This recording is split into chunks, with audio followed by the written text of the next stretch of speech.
Quand j'ai embarqué dans cette montgolfière, ce matin-là, l'idée même du danger semblait absurde. Le ciel était d'un bleu éclatant, et l'air pur des montagnes promettait un vol paisible au-dessus de paysages à couper le souffle. Les autres passagers partageaient mon enthousiasme, prenant des photos, discutant bruyamment. Le pilote nous parlait avec assurance, répétant que ce serait une expérience inoubliable. Il ne mentait pas, mais certainement pas de la façon que nous avions imaginé. Le premier signe de l'imprévu s'est manifesté sous la forme de nuages noirs. Surgissant de nulle part, ils ont rapidement obscurci le ciel. Un vent cinglant s'est levé, et en quelques instants, la situation a basculé. La montgolfière a commencé à dériver violemment, emportée par des rafales incontrôlables. J'ai senti mon estomac se nouer alors que le ballon montait plus haut, bien plus haut que prévu. Les courants ascendants nous propulsaient vers l'inconnu, et l'air se refroidissait à mesure que nous gagnions de l'altitude. Les murmures d'inquiétude parmi les passagers se sont transformés en panique ouverte. Certains, comme moi, sentaient leur respiration devenir plus difficile. Un poids oppressant sur la poitrine rendait chaque inspiration douloureuse. Le pilote essayait désespérément de stabiliser l'altitude, mais le froid extrême et les courants chaotiques rendaient ses efforts vains. Nous montions encore plus haut, la température chutant à une vitesse vertigineuse. Puis, ce fut le silence.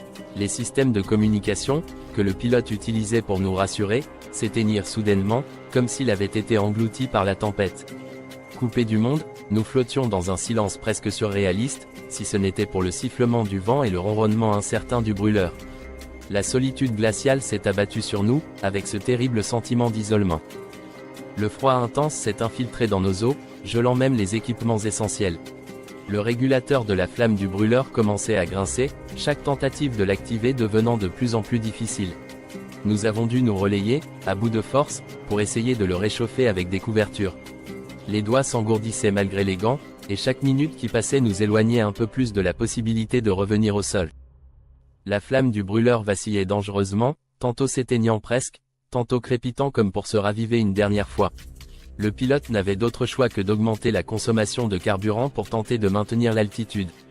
Mais cela nous condamnait à une lente agonie, nos réserves s'épuiseraient bien avant que nous puissions apercevoir un endroit pour atterrir.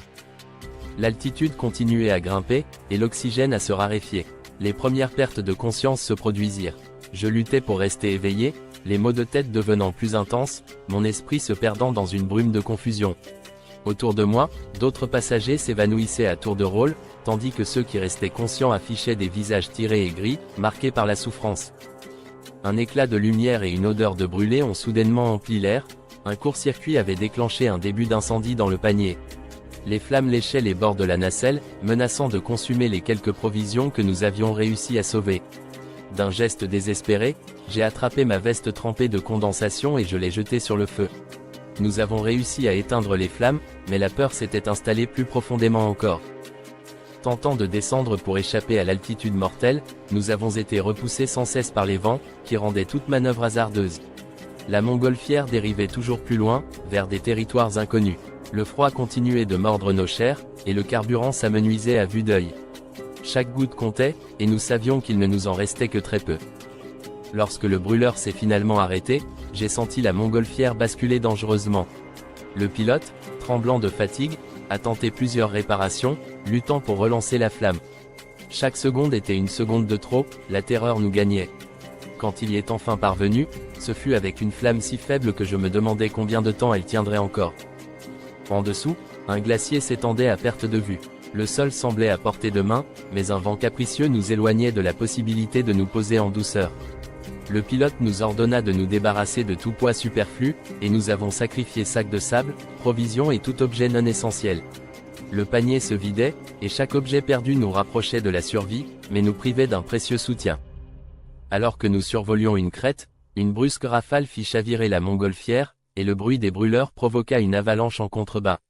La neige déferla sur les montagnes, créant un spectacle terrifiant de destruction. Je n'ai jamais ressenti une telle impuissance, face à cette nature implacable, et nous ne pouvions qu'espérer ne pas être emportés par un autre coup de vent. L'épuisement nous rongeait, certains ne répondaient plus aux efforts pour les garder conscients, d'autres déliraient, emportés par le manque d'oxygène. Le dernier réservoir de carburant fut entamé avec appréhension. La trajectoire était calculée à l'instinct, le pilote scrutant l'horizon à la recherche d'un endroit où se poser, tandis que nous nouions des cordes autour du panier, prêts pour l'impact. Mais une autre tempête s'est abattue sur nous. Les vents nous giflaient, faisant basculer le panier. J'ai cru, à plusieurs reprises, que nous serions éjectés. Le froid nous engourdissait, et il ne restait plus qu'à s'accrocher, priant pour une accalmie.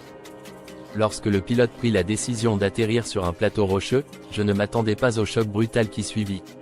La montgolfière s'effondra, et je fus projeté au sol, le souffle coupé. J'ai senti la douleur dans mes côtes, le goût du sang dans ma bouche. Pourtant, alors que je relevais les yeux, je vis les autres, blessés mais vivants, se remettre debout. C'est à ce moment-là que j'ai aperçu les sauveteurs approchant. Les larmes d'épuisement et de soulagement se mêlaient à la douleur. Survivre nous avait changé, marqué chacun d'entre nous d'une façon irréversible. Nous avions affronté la tempête, l'altitude, et le froid, mais nous étions rentrés vivants. La montgolfière, à moitié dégonflée et déchirée, restait derrière nous, témoin silencieux de ce vol qui avait failli nous coûter la vie.